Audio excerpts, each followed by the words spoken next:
Que em Eclesiastes 9, versículo 5, vai dizer assim: os vivos sabem que morrerão, mas os mortos nada sabem. Para eles não haverá mais recompensa, e já não se tem lembrança deles. Para eles o amor, o ódio, a inveja, há muito desapareceram. Nunca mais terão parte em nada do que acontece debaixo do sol. Nós vemos Salomão, o homem sábio, o qual foi dado a ele o dom da sabedoria, que o próprio Altíssimo deu a ele. E aqui, irmãos, nós vemos ele falando que os mortos nada sabem. Os vivos sabem que morrerão. Os vivos, nós, irmãos, nós temos noção das coisas. A gente sabe que a qualquer momento, a qualquer hora, a gente parte dessa vida. Ou para a vida eterna, ou para a morte eterna. Mas os mortos nada sabem. Para eles não tem mais lembrança. Eles não têm mais recordação.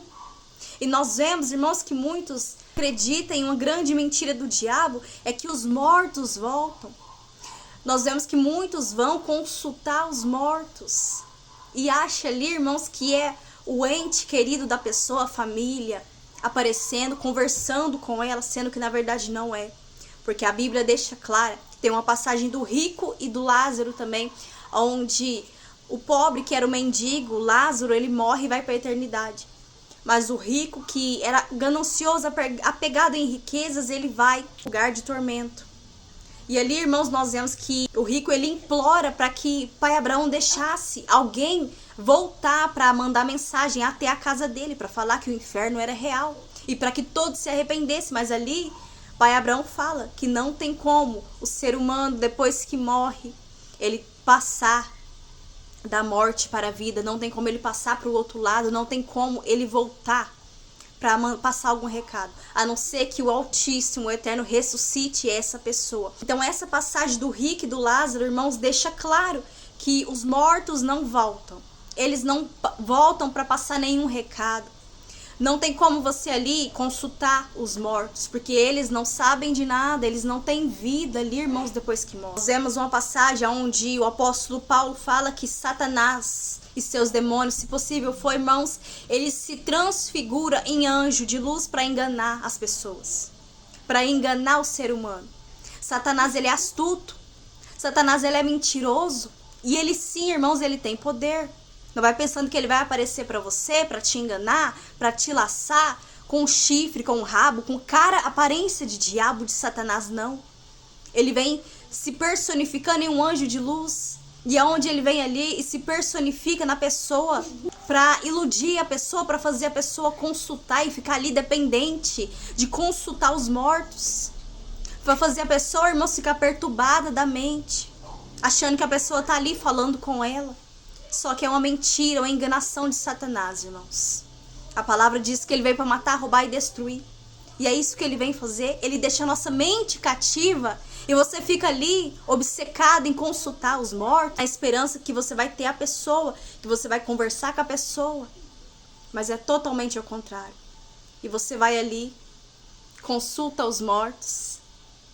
Você entra vazio e sai carregado de demônios, irmãos. Quando você vai ali, geralmente em tempos de finado, você vai ali, irmãos, no cemitério, e você vai e leva flores, você vai e coloca uma vela ali pro morto, pro seu ente querido. Mas ele não está recebendo, irmãos, porque na sepultura não há atividade nenhuma de vida. Na sepultura, irmãos, não há respiração, não há entendimento, porque no versículo 10, olha o que vai dizer: o que as suas mãos tiverem que fazer, que o façam com toda a sua força, pois na sepultura para onde você vai não há atividade nem planejamento, não há conhecimento e nem sabedoria. Então ali, irmãos, quando você vai ali no cemitério, ao seu ente querido, coloca flores ali no túmulo, coloca velas ali no túmulo, você vai orar. A pessoa que está ali, irmãos, não é nem pessoa, vai ser a carcaça que está ali, porque o espírito da pessoa, ela foi para o destino, o céu, o inferno, ou a eternidade, a vida eterna ou a morte eterna.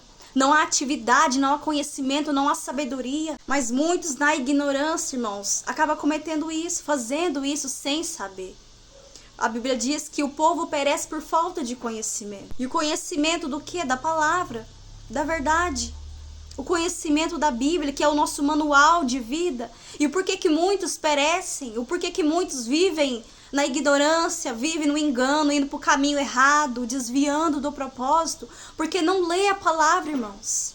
A Bíblia vai nos dizer: examinai as Escrituras, porque pensam que nela vocês têm a vida eterna. E na palavra que nós temos a vida eterna.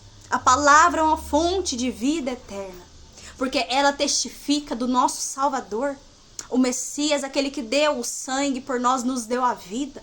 E a Bíblia diz que ele é o caminho, a verdade e a vida. E ninguém vai ao Pai a não ser por ele. Quer ter o conhecimento da verdade e sair do engano. É só você examinar as Escrituras. É você ler a palavra. Não só ler, irmãos, como você estivesse lendo um livro qualquer, mas examinar, estudar, se aprofundar. Pedir o Espírito de revelação para que você leia, mas você interprete, você entende e tenha revelação. Satanás, ele nos engana. Satanás, ele faz a gente ficar iludido. Satanás, irmãos, ele quer que você fique cativo a ele. Ele te prende ali, em um engano, em uma mentira, onde você fica preso. Porque ele tem morte, ele tem destruição, ele tem engano, ele veio para nos enganar, irmãos. Ele enganou o próprio Adão e a Eva, que estava lá no jardim do Éden, que não tinha pecado nenhum. Ele enganou a Eva. Se ele enganou, irmãos, uma terça parte dos anjos que caíram junto com ele. Quem dirá a nós, irmãos? Ele nos engana, ele nos passa para trás.